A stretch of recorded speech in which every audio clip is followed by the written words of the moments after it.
friends, it's Tracey and Violet from Tea Time with Tracey and Violet. It's Friday morning.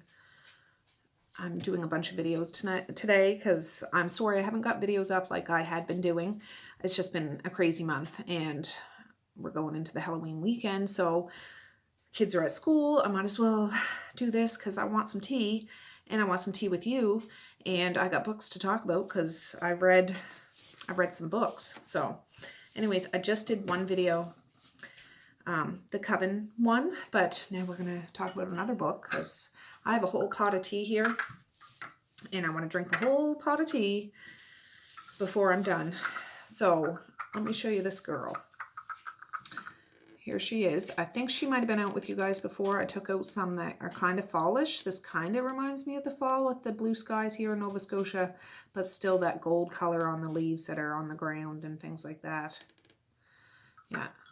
She has gold up at the top, but look at that. That's her secret weapon. Pow. Yeah.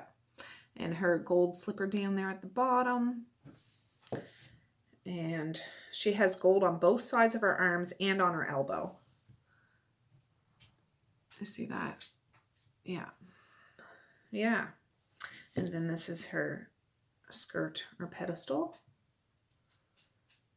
There. You can see the top of Violet, or there's a puff. Yeah, and I have some King Cole tea here. I'm using, I believe this is a coffee pot, but it's good and strong and dark and hot. That'll burn my throat all the way down probably. With a cobweb or two. I did rinse it out, but I thought I just saw one. But that's okay. Oh, and I have little milk in here. So I finished this book the other day. I'll show you. But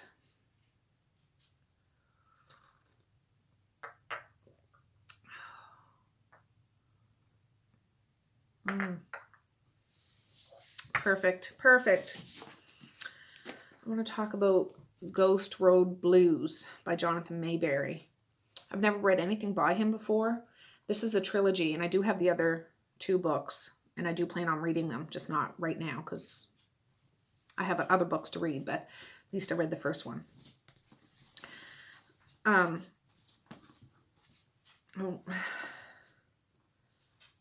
So the back of it says, Pine Deep Berry... Oh, no. Is that a quote or something? Yeah, Pine Deep buried the horrors of its past a long time ago. 30 years have passed since a serial killer sheared a body swaths through the quiet Pennsylvania village. Now residents and tourists enjoy the country's largest Halloween celebration in what is cheerfully called the spookiest town in America. But a month before Halloween, it begins again. Unspeakable, desecrated bodies, inexplicable insanity, and an ancient evil walking the streets seeking to shred the very soul of its vulnerable community. Yes, the people of Pine Deep have faced a killer before, but this time evil has many faces, and the lust and will to rule. The struggle will be real. So... yeah, this is one of these books. When was this made? Like, this isn't right off the block or anything. Let's see. 2006. So a little while ago, not super long ago. Maybe to somebody, but that's... I remember 2006. So, but it's my first taste of Johnathan Maberry, and I've seen people talk about this. Not people that read all the new releases, but older, well, not necessarily older, but some booktubers that read Johnathan Maberry suggested this as a Halloween read, and it was perfect for Halloween. This book follows several different characters. It first starts off with 30 years ago. And something tragic happened. There was that serial killer, and he was killing children, like brutally killing children. I forget how many children had died. 12 kids were taken, and I might not be right on that, but a good chunk of kids in a small community were taken and brutally murdered. Long story short, one person figures out who it is, handles this murderer, but then the person that handles this murderer is an African American young man who plays the guitar. Him. And at night, he's walking on this road. This is all around the time these kids are taken. Is confronted by a gang of young men, young white men. And at a time where this is not acceptable, I forget what year this, where it first 30 years ago would have been, like, racism, you know, it's on the cuff of everybody that isn't educated, I guess. I'm not here to start any fights, but yes, it's back in the 60s, maybe. Anyways, back road, dirt road, hot-headed white guys think this young African-American young man must be the killer, because what are you doing out here on this road and there's blood on your shirt? So he ends up passing away as well. Nobody knows why. They assumed he was the killer, and these guys were the heroes because they caught the killer and killed him. And that's how it was. So that's all at the very, very beginning.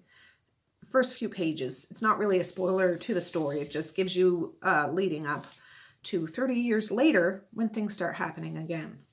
So this Pine Deep community sounds like a fantastic place to visit. Sans the serial killer stuff, of course. But it first starts off with this hayride, which I really enjoyed. This town is known as the spookiest town in America, like Halloween town. And this hayride, that's a really big organized thing. The mayor of the town owns the field, but he doesn't like scary stuff. He doesn't even go look at it. But his best bud from growing up loves Halloween, and he's the one that throws it together with the mayor's permission on his land. So it's a big hay field, and it's a hayride.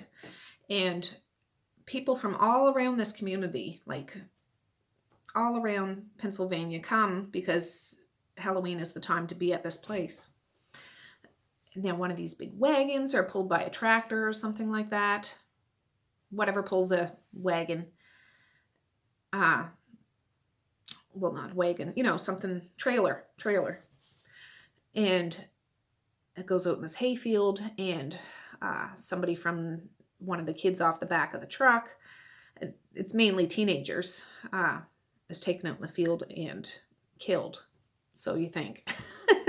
It's all part of the act. Just say it's very elaborate, and they have volunteers from, whether they're volunteered or paid, like actors from an acting college to come and be these murderous zombie things and stuff. Anyways, it's really well done, and it makes you grin, because I'm like, I would totally love that, because, you know, the rest of the kids on this wagon are like freaking out, thinking this is real, and they're about to have a heart attack. And of course, these ravenous people start chasing after the trailer, and the trailer can only go so fast. So they think they're about to get torn to shreds. Anyways, I just wanted to give you the gist of the enthusiasm of Halloween in this town. It's wonderful. And the guy that does the hayride, he owns like a Halloween shop in town that is open all year round. All right, so he's one of the characters. His name is Malcolm Crowe. The mayor's name is Terry. So Terry is the mayor of this little town. He obviously has some sort of anxiety, and he takes a lot of medication to deal with his anxiety and feels like he's going crazy and stuff like that. Seems like a really nice guy. Nobody knows the extent of the craziness going on in his mind. Self dialogue in there. And he's married and his wife loves him. Malcolm is not married. He lives just behind his shop, like all in the same building. He has cats, which is pretty cool. But he does have a girlfriend. His girlfriend Val is another character in this story. Val lives out on a farm with her father, and her brother is married to Connie. They all live on this farm, and her father lives there. Yeah.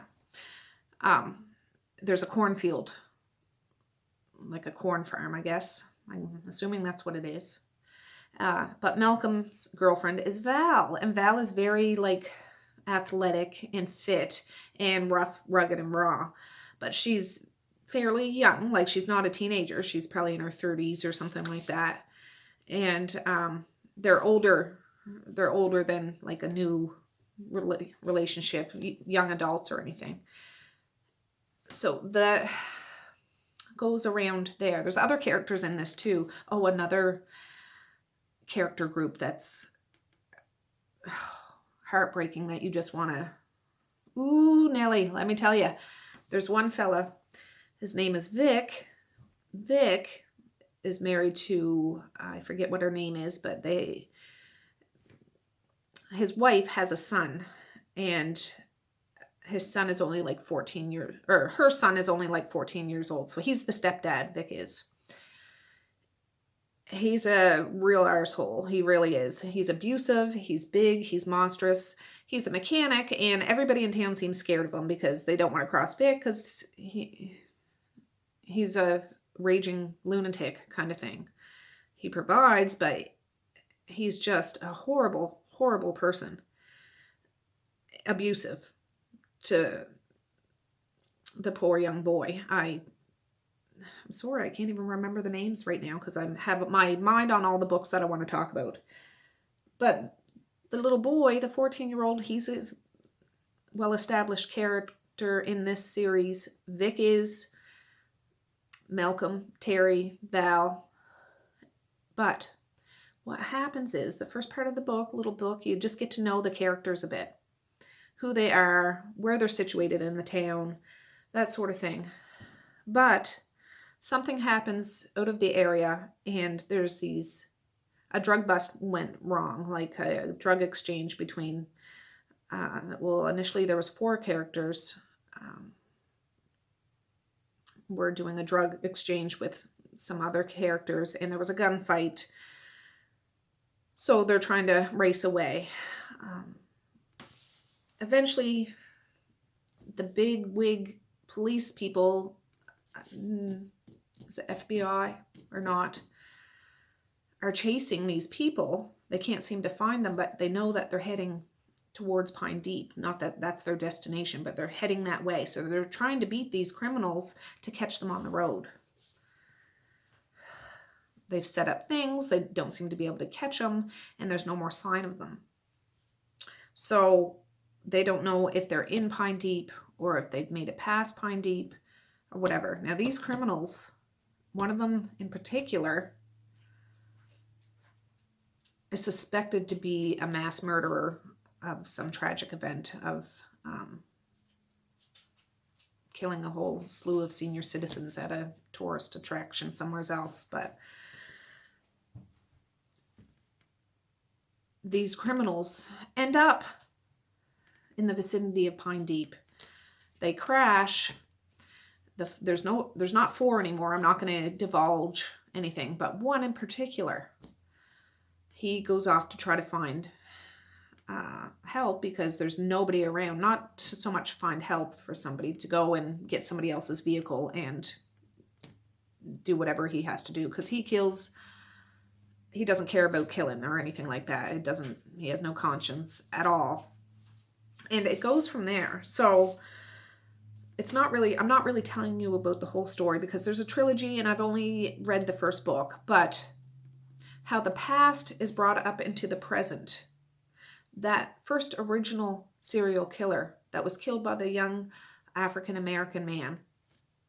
He was killed and he was pushed down into a muddy swamp. So he sunk into it's like the bog. So he was never found. But one of those young white males that killed the young black African-American, I was going to say African Nova Scotian.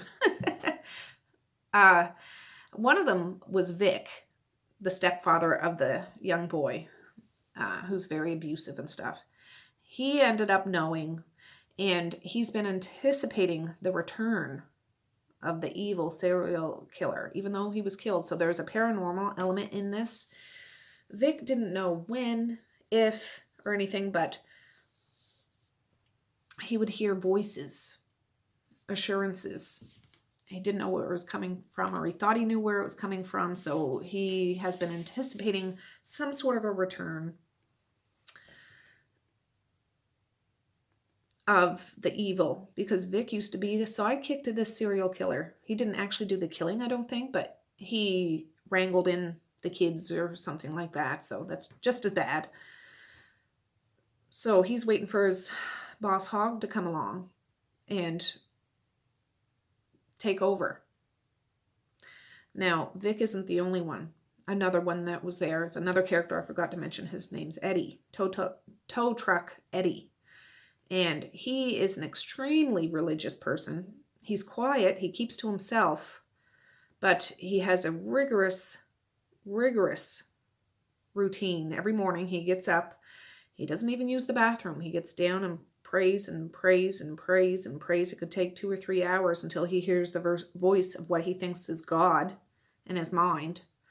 And he thinks he's the hand of God. So if a voice tells him to go kill somebody, he does it in the name of the Lord. But is it the voice of God? He thinks it is. So this guy that is supposed to be extremely Christian, extremely like the hand of God, he's being wielded and he's too stupid to know better. But anyways, there's a lot of characters in this, and I found this took me a few days to read just because I was really busy, but I enjoy stories like this. It's similar to the stories like of Sarah Langdon that I had read, The Missing and the Keeper. Like, it follows a whole town and the people in it. It's not just 1 or 2 characters. It's several characters, and it all comes crashing down at the end. Now, since it's a trilogy, it doesn't leave with a completely satisfying ending. All right? This comes to a head when the original serial killer guy, he doesn't come back physically, no. Or at least he hasn't yet. But he has the power over some people. Even some people that had died, is all I'll say.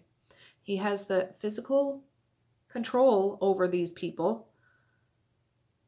So they do whatever he says from the grave, from the dirty old swamp that he's buried at the bottom of. And Vic is like his right-hand man, orchestrating it top side of the world, sort of thing. So when this story comes together, like the action really starts to happen. Some people are taken hostage, some people are killed, there's police brought in, they can't find this group of drug dealers that are on their way. And yeah, I really enjoyed this story. It wasn't like one that kept me on my seat, the edge of my seat, like, oh, I gotta get back to it, gotta get back. But it was like watching a TV series where, oh, I wonder what's going to happen next. Oh, what's going on over here? What's going on over there?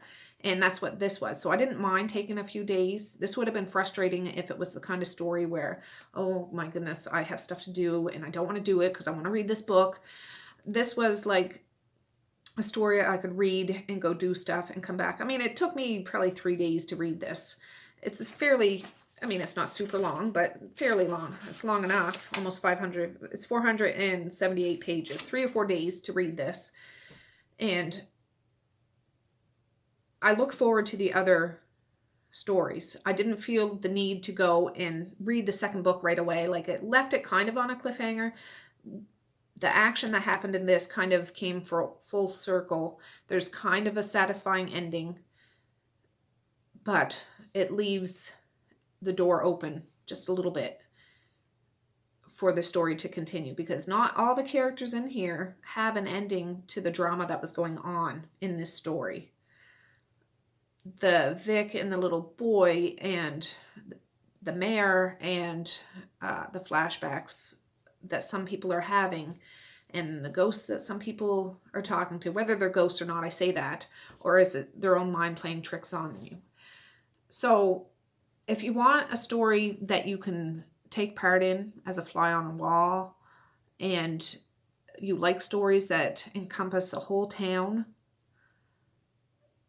that have dark elements in the sense that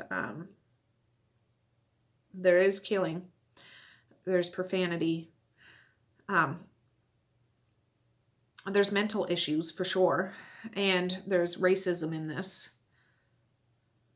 but a good town story. It's really good. I should say too, on the flip side of having that evil come back in town, you see glimpses of this young man. He's called the Bone Man. Is that what he's called? I think so. That's the African American young man. His ghost comes back to some people too, but he's a good guy. He can't really do anything, or at least I haven't seen him do anything, but he's there to give comfort. Not that people can actually see him, but you get his narrative through it occasionally too. So I enjoyed it. I really did. There was enough characters in this story, interesting characters in this story, that kept me engaged. If there was a lot of boring characters, I would have trudged through it, but I'd be like, oh, I won't bother with the rest of the series. I will bother with the rest of the series now that I've read this, but it's not like one of those ones that, oh, I got to finish this before I read anything else. No. Book 2, I might not read until next October or September, or maybe I'll read it next month. I don't know. But anyways, have you ever read this book? Have you ever read anything by Johnathan Maberry? I've never. So I'm glad I did. I can say that I have, because I did. And anyways, Ghost Road Blues. So that's all I'll say about this. Let me have another swig. I didn't even drink my tea.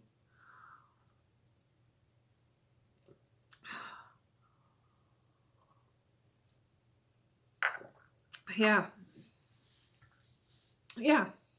Anyway, so for now, I'm going to say peace, love, and happiness today and every single day.